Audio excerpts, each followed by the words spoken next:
Hello, welcome to Feisty Chess. We've got white against Brian Maroczy on MeChess.org. A 15-10 game as usual. It's the Caro Kann. Let's do the fantasy variation. Let's see what I can remember from the fantasy variation. I played it in a couple of tournament games, starting to switch to it. Okay. I think I just recapture. I think this is what white wants. This is the whole point of the fantasy variation, is I can have my pawn center and you don't get to challenge it anymore with your d-pawn. You can challenge it with a z-pawn, however. I think knight f3 is the move here. Yeah, I need to guard h4. That's the main threat. Queen h4.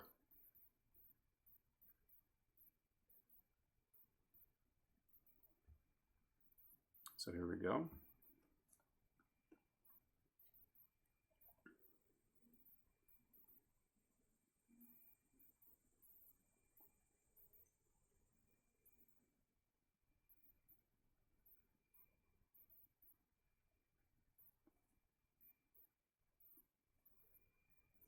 Okay. Spinning my knight doesn't do much because I can still take a queen that comes to h4. Doesn't do much for that. It does makes a threat to capture that knight and win the d4 pawn. I think bishop e3 is an idea in most of these lines. But I'm also concerned, well, what's wrong with d takes e4 here? Queens come off, I can't castle.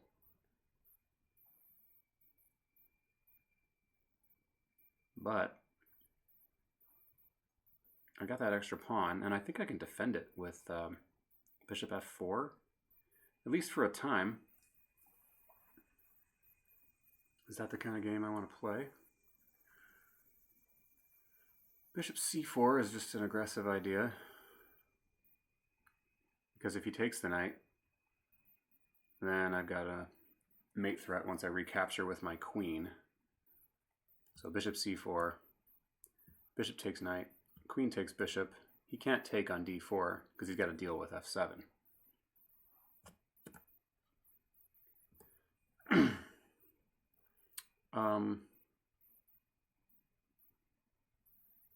Yeah, let's do that.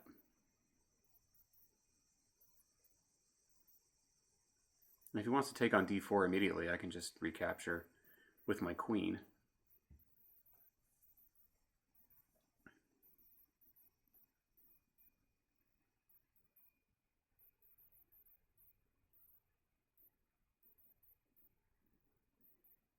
He did have ways of getting the pawn back on e5 and keeping the queens on the board, actually. He had queen a5 check, and then swinging over to grab the pawn here, maybe after an exchange on f3. Knight d7.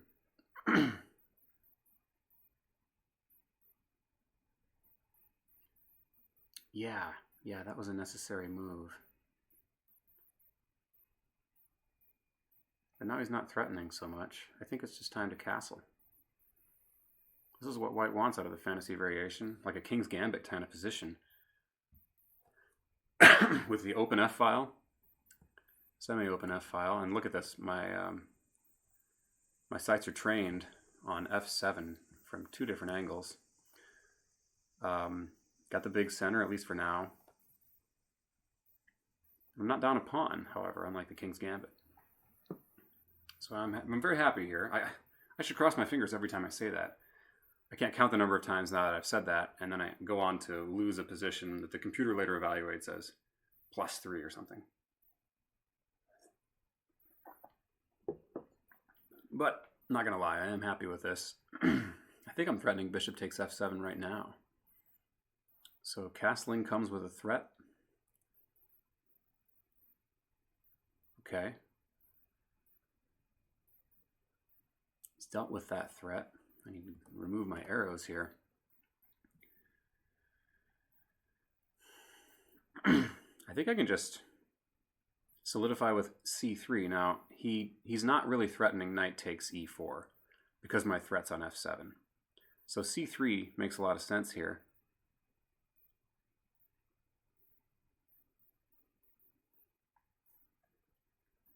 So c3, and if, yeah, let me play this.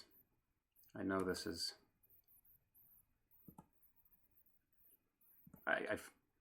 my mind is thinking this is kind of theory here.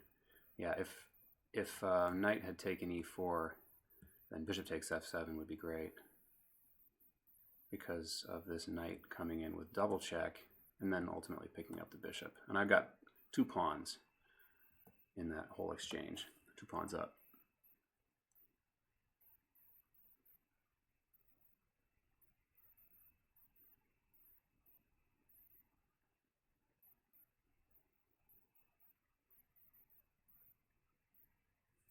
I'm looking at bishop f7, king takes f7, queen b3 check, and then grabbing on b7. It doesn't look too good, actually.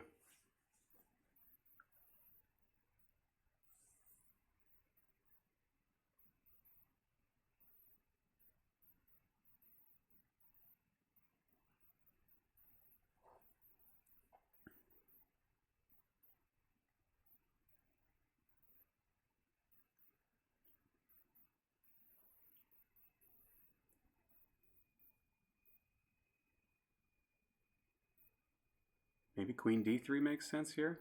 Maybe now's the time to break that pin. Bishop g5 also makes sense. h3.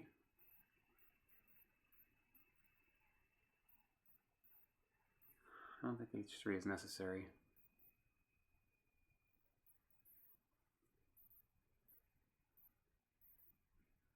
Wait a minute, I don't need to sack a bishop. I can just go queen b3 immediately.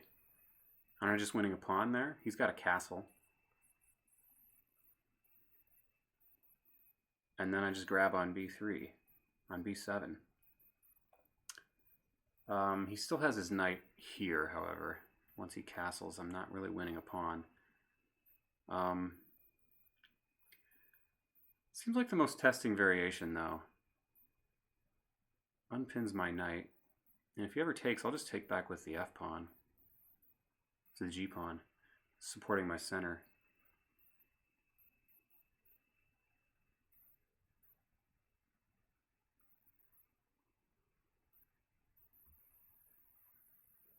Yeah, let's do this. Because once I capture on b7, it's important that my own b2 pawn is protected, since my bishop's still on c1. I'm guessing he'll castle. Once I take on b7, I'm also on the c6 pawn.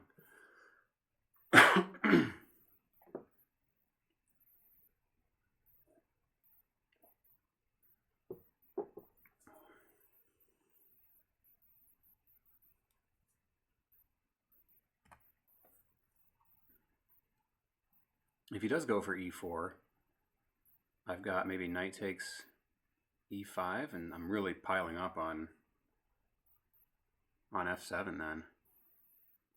Well, not if my queen has moved.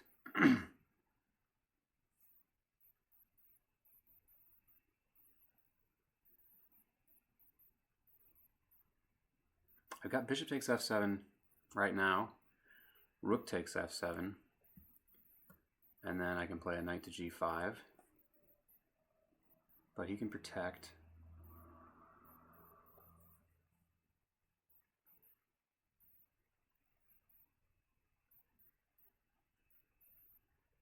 E takes d takes e5 is always worth looking at, but he's got 2 pieces guarding that now.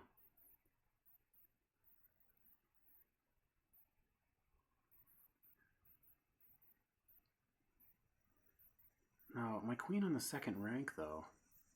My queen on the second rank.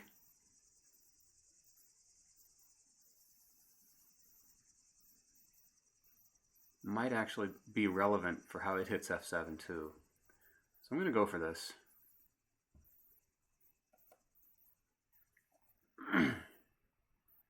Okay, he's going straight for rook. I got a choice of which pawn do I want. Putting my queen on the same diagonal. I'm wary of taking this pawn. And then he's got ideas of... I've got to really watch out for bishop to c5. Check.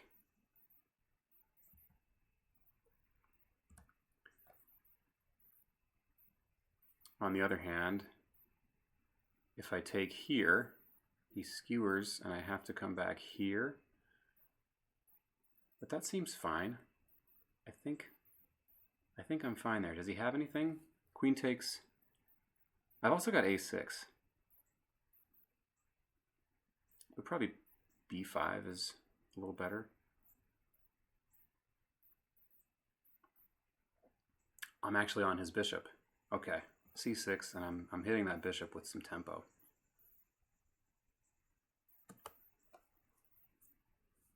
Okay, we're 2 pawns up.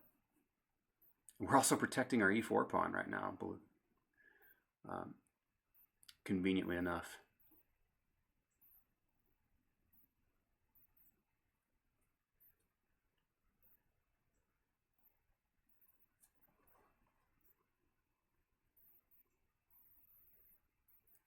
Okay. That move is not one that I had seen, but he's got a little activity. I don't think it's enough to compensate for the 2 pawns I've got. But I pretty much have one move here. But I think the queen is happy enough right here. Okay, I have to worry about d4. My c3 pawn has to guard. But anyway, my queen has no other moves now. So probably he'll take on d4. I was taking on e4, okay.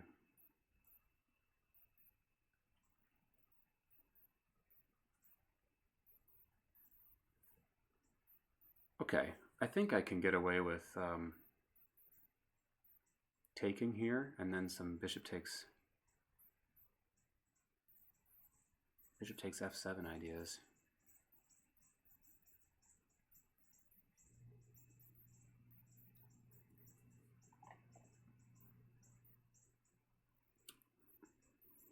Because that will then be, that's a discovered attack on the knight on e4.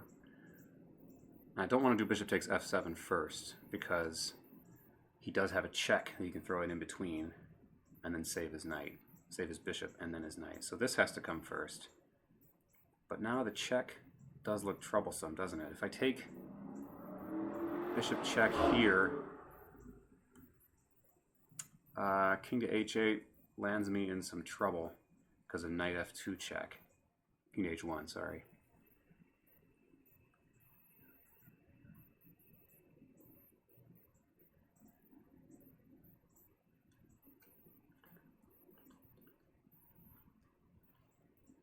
We also have knight takes. That runs into the same kind of problems.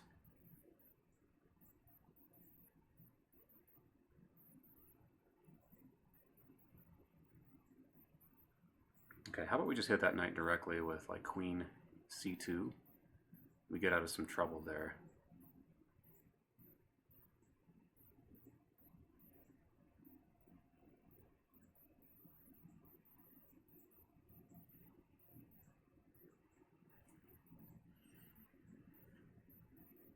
Knight d2 might be better to develop another piece.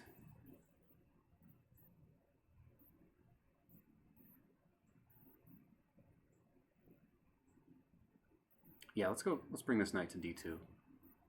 We can recapture with a knight, so our bishop will be protected.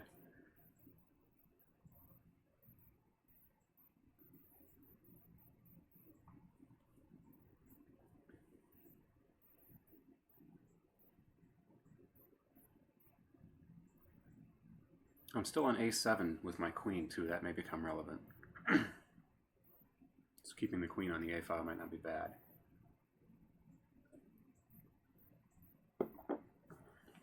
If he trades off this bishop,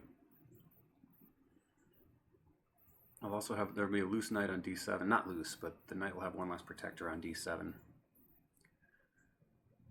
Might slow him down a bit.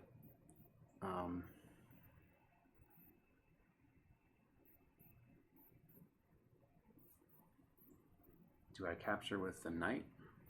With the bishop? Sorry, if he takes with his bishop, do I capture with my knight?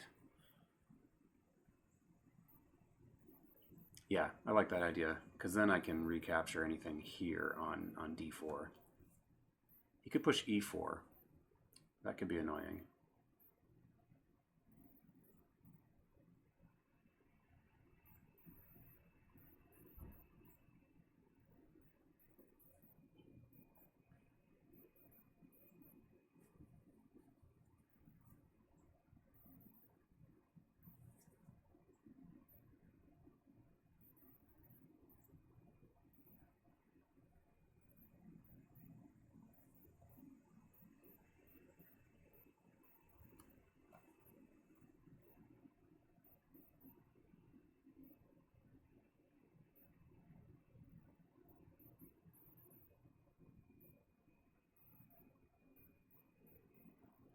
Yeah, recapturing with the knight looks the most natural. Okay, what if he captures on d4?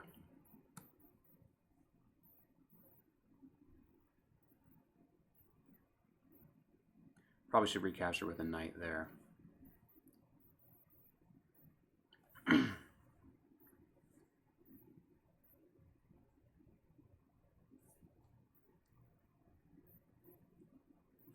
Again, this c3 pawn is important to watch over this square so there's not this rook fork.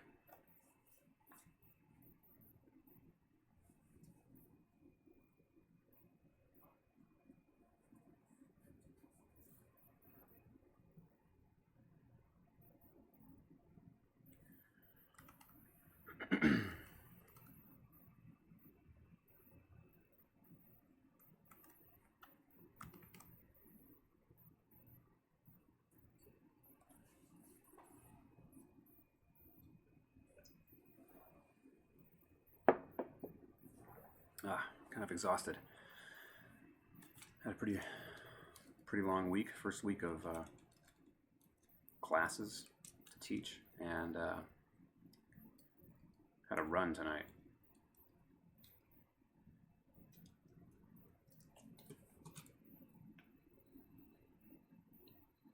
Okay, Brian.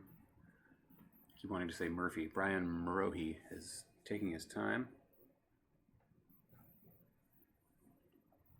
If he takes here,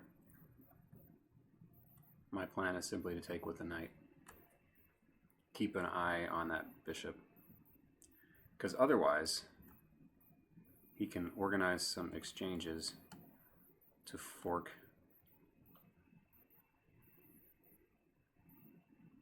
Actually, you know what? If I take with the bishop, I should be fine. Because then I'm free to take with this pawn. The pawn will be isolated, but he can't really lay into it immediately. Point is, my bishop would be developed, and my rooks would be connected, but the main point is my bishop will ultimately cover b4. That's what I need to worry about here. So yeah, looks like this position is checking out for me.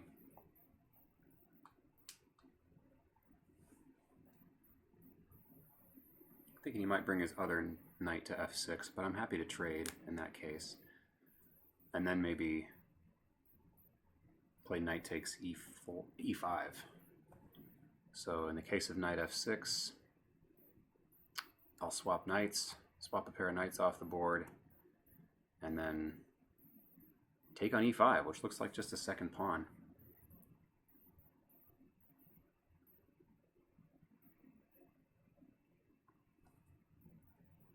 It's important that I get to keep both of these pawns. Okay, we looked at this. I'm low on time. I like the line where I capture with the bishop. Overprotect b4. So if bishop takes here, oh, I forgot about dropping b2, however. Okay. I'm all right with this. I get to activate some of my pieces. There's an extra pawn anyway. Who needs it? He's on my bishop.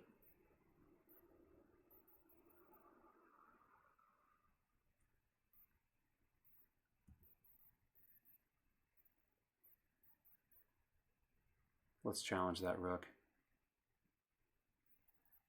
Or, you know what? I might just play bishop g5 here. And then follow up with maybe bishop b3. And that rook, well, he's not exactly trapped. He's got a lot of second rank to work with.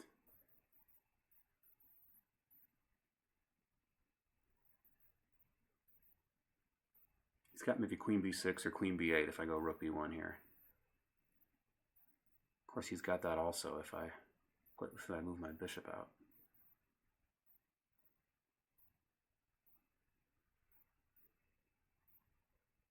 Oh, but if queen b8, I do have bishop b3 then. Okay. So yeah, let's get this queen, let's get our last rook activated. We've given up our material advantage, but now we've got a little more activity, I think, than black. And a bit of initiative. Okay, he's going to give up the bishop pair, maybe. Think about taking on f3.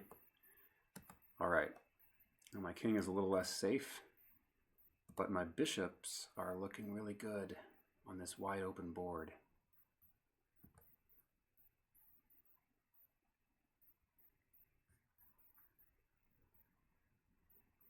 I might just take on a8 here.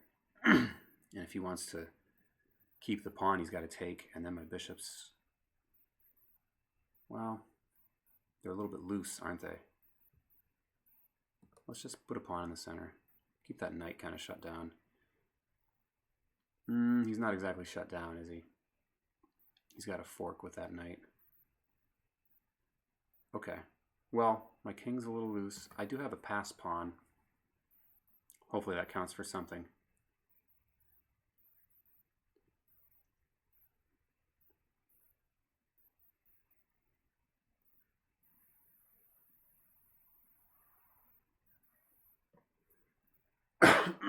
Fortunately, my bishop covers g5. I do need to worry about my king safety here. I might want to play king h1 when I get a chance.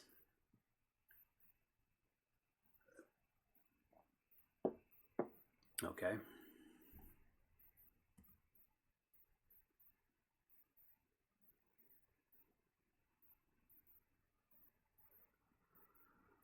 Let's go to b5 with our queen.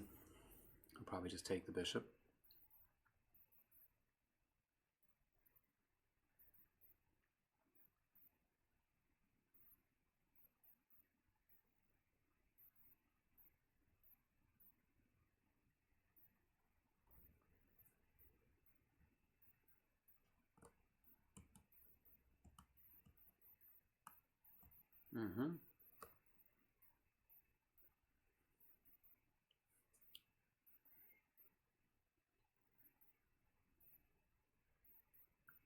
Okay. Bad news here. Bad news.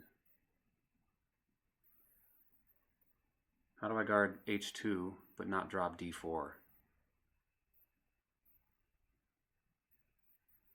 I could play f4. That doesn't look any fun either.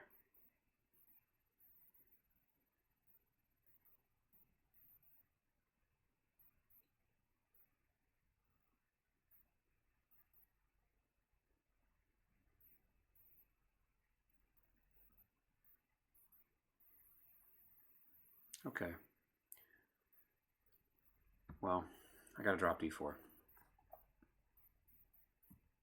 But my king gets to h1 like I wanted.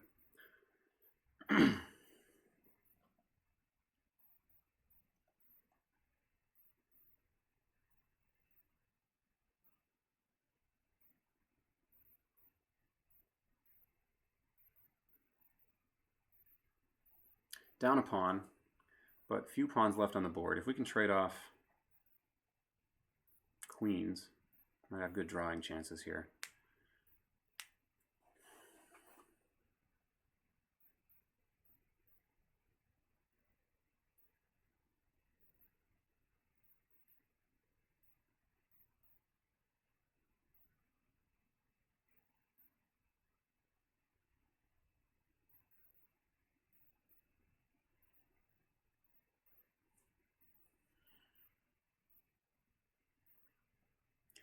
Thinking about rook c1 and then bishop c3.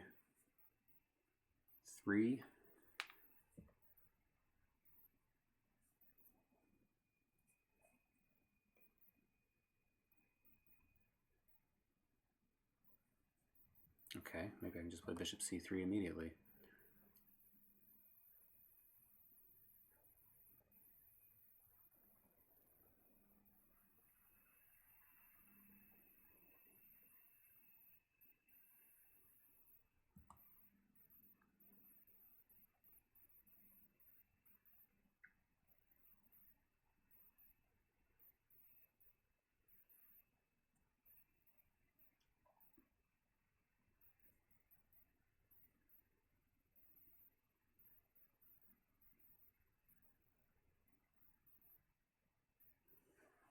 Probably thinking rook e8 here. And I'll probably go queen d2, maybe d3.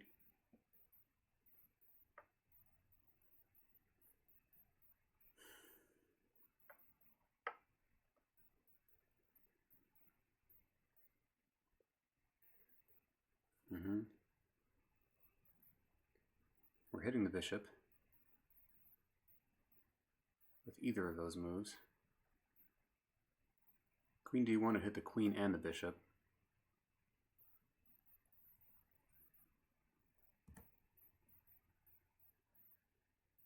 Let's go here. Queen protects both pieces that way.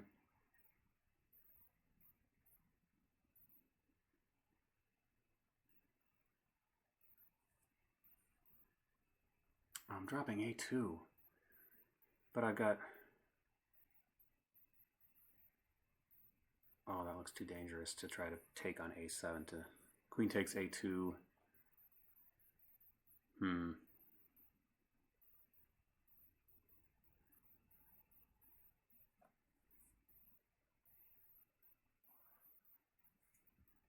Okay.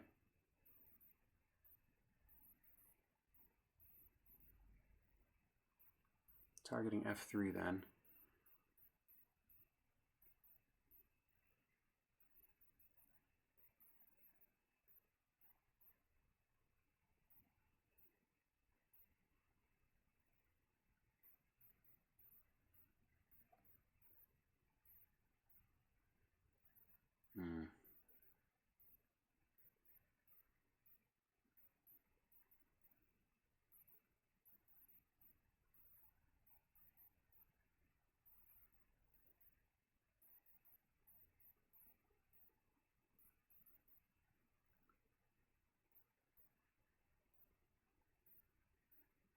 Let's just put a rook here.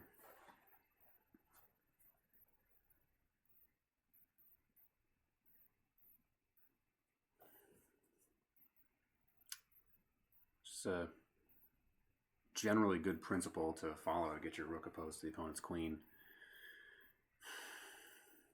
There's lots of stuff going on here, though. That f3 is not much fun.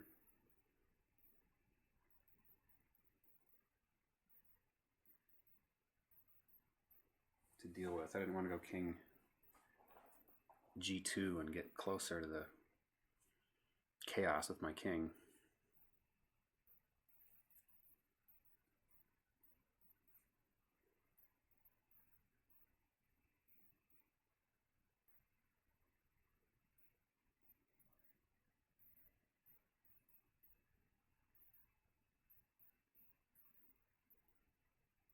Not really threatening much, but having that rook opposed to the queen gives him some tactical difficulties to check. What's this?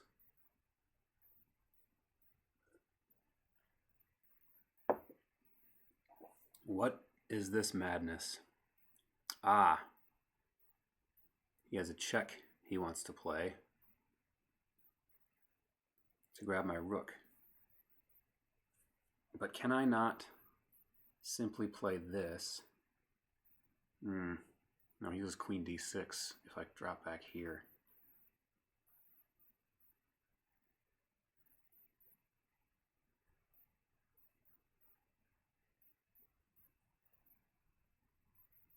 Okay, but this this can't work for him because now I have this, and now I'm threatening the bishop, and I'm making threats against his queen.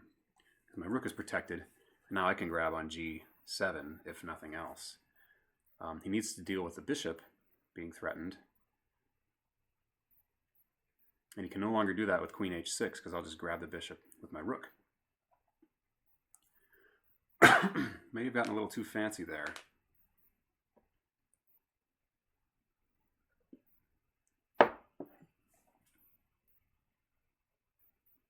He also doesn't have rook e1 check, thanks to my bishop on c3.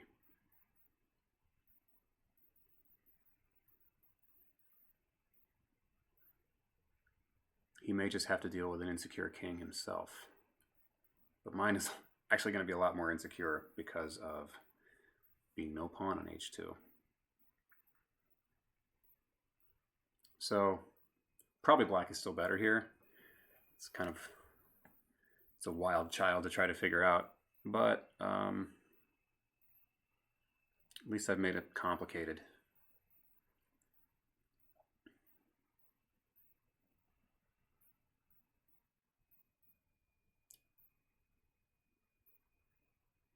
I think he's got to go way back to b8 with the bishop. I think that might be his best move.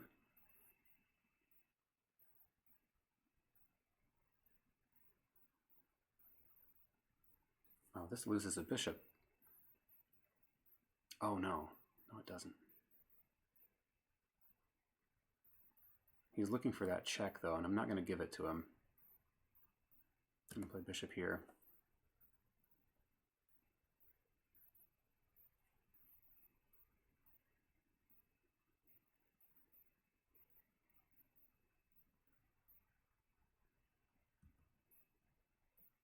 All right, I think guarding c1 so the rook can't check is a good idea. Oh, wait a minute. Ooh, what about rook g2? He can meet that with rook.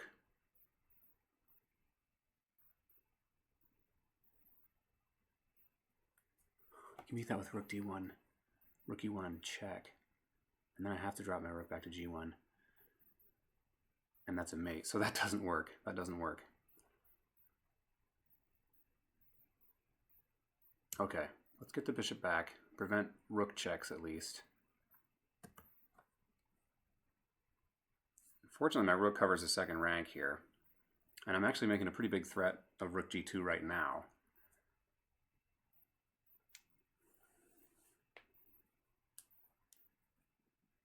And hey, he's got the wrong color bishop for that pawn. Oh, what? What just happened? I dropped a queen. How did I not see that? I just didn't see that. Oh my god. Okay. Yeah, this is, it's game over. It's game over. I might as well resign. I mean, he could play queen g6 here and it's still just game over. Yeah, all right. I mean, I can grab the exchange, but what good is that here? Board vision, folks. I've stopped doing those board vision training exercises because who has the time? And I didn't see, I mean, honestly, I must have a draw after this because his extra pawn is the wrong rook's pawn. Here's the obvious move. Analysis board here. Here's the obvious move. Takes. I guess he doesn't have to have the rook's pawn. And now I'm just a pawn down, but it's a very drawish ending, isn't it? I save this bishop. Even have a little bit of initiative here. Save it with an attack on that pawn. Let's say he moves it to a light square.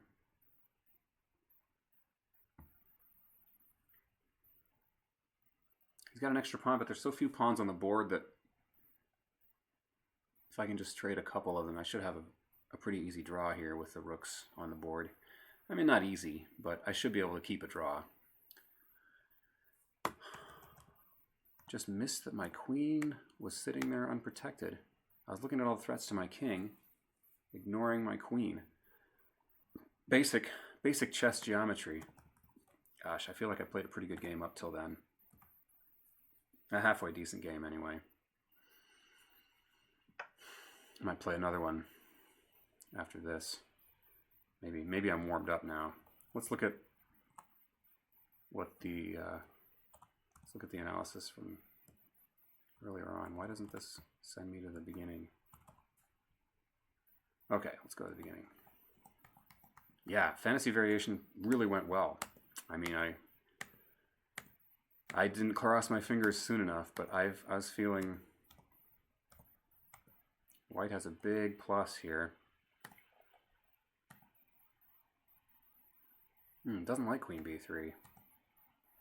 Oh, likes black now, even though I'm up a pawn.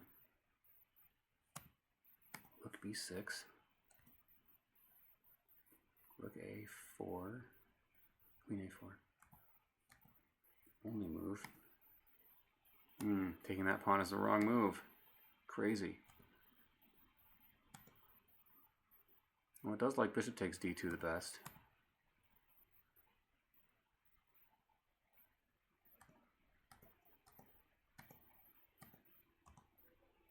And then back to c1, huh?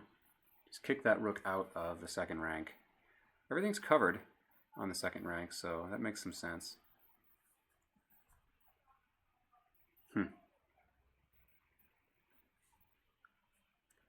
Well, and actually that gives me a tempo, so I can, say, grab on e5 if I want.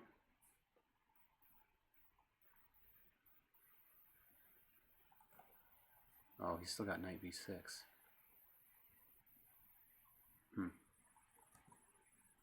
Ooh, that's really bad, because knight b6 somehow works. Queen a6. Rook takes, rook takes. Why is this just plain terrible? Bishop takes f3. This kind of thing again. Queen f6.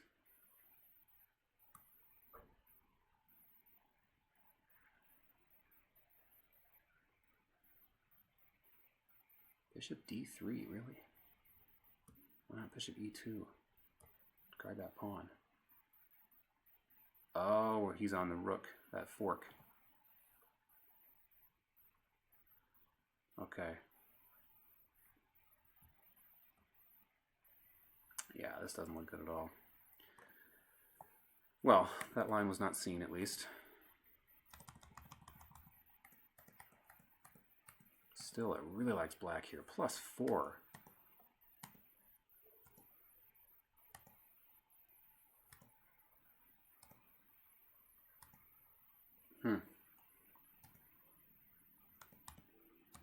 Yeah, queen h4. Nice double attack there. And down that pawn.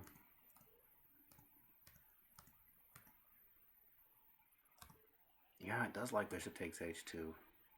Well played by my opponent. A lot of tactical shots that I missed, including simple hanging pieces. Queen e6 is the way to go about this, I guess. What's the virtue of queen e6? We're coming to h3 for a check. Or e1. Take your pick. Queen e6. Don't I have rook g2? That's pretty good here. No. Queen e1. Rook g1. Queen h4.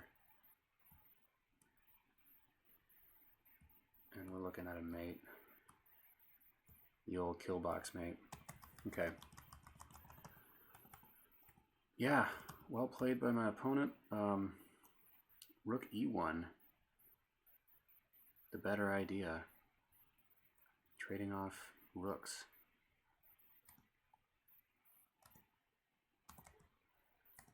But the way things worked out, yeah. Plus that queen g3, g6 has to be a mistake. I mean, look at that's a blunder. According to the computer, queen g6. Better was king g2. Wait, Queen e6 once again. So allowing me to trade queens makes his job much harder. He likes f takes g6. That's the wrong bishop, though. I wonder if the computer knows that. What about h takes g6? Now it's even more of a draw. Okay. I don't see how... I don't know. It's going to be a long slog from here. Okay, so looking at the analysis, 86 average semi-pawn loss. Not my best game. 52 for my opponent. Well played by my opponent. Definitely got outplayed in that game. So Brian Maroczy, thank you for the game, and thanks for watching, folks. Catch you next time. Stay feisty.